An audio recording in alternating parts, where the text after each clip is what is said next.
Today we are going to present you why metal and alloys are an interesting subject. Alloy is a metal made by combining two or more metallic elements, especially to give greater strength or resistance to corrosion. Throughout history, the use of materials varied a lot. At the beginning of antiquity, the metals were used to forge tools or weapons, but those objects were easily breakable and were very sensitive to corrosion. Rapidly, alloys like steel, bronze, or brass were discovered and being used instead of pure metals to enhance durability and resistance. Nowadays, metal and alloys are present in our everyday life, and every engineered object uses them. Alloys such as brass or bronze are used for jewelry and bells for their strength and their aesthetic appearance. Brass is made out of copper and zinc, and bronze is made out of copper and tin.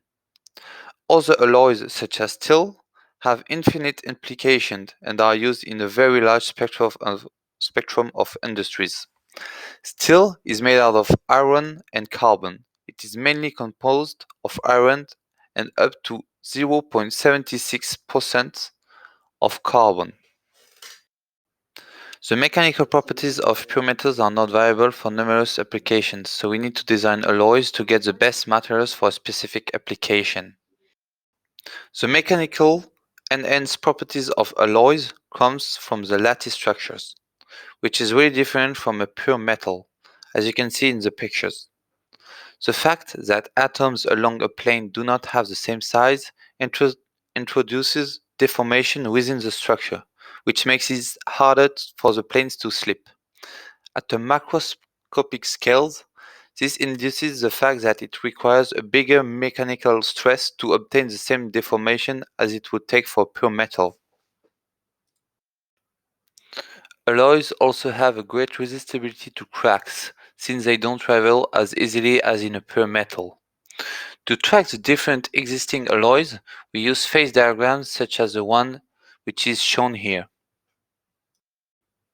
This phase diagram gives the different composition of alloys with carbon and steel, and all the different alloys have different mechanical properties which can fit for different applications. On the left of the diagram, we have the different steel, which can be used to produce cars, bridges, and all kinds of constructions. On the right hand side, we have cast iron, which is mainly used in weight for musculation or to make pots for cooking.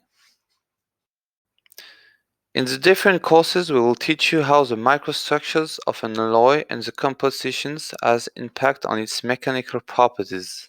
We will then see how the process of how an alloy is produced can change its properties, like the cooling and the tempering.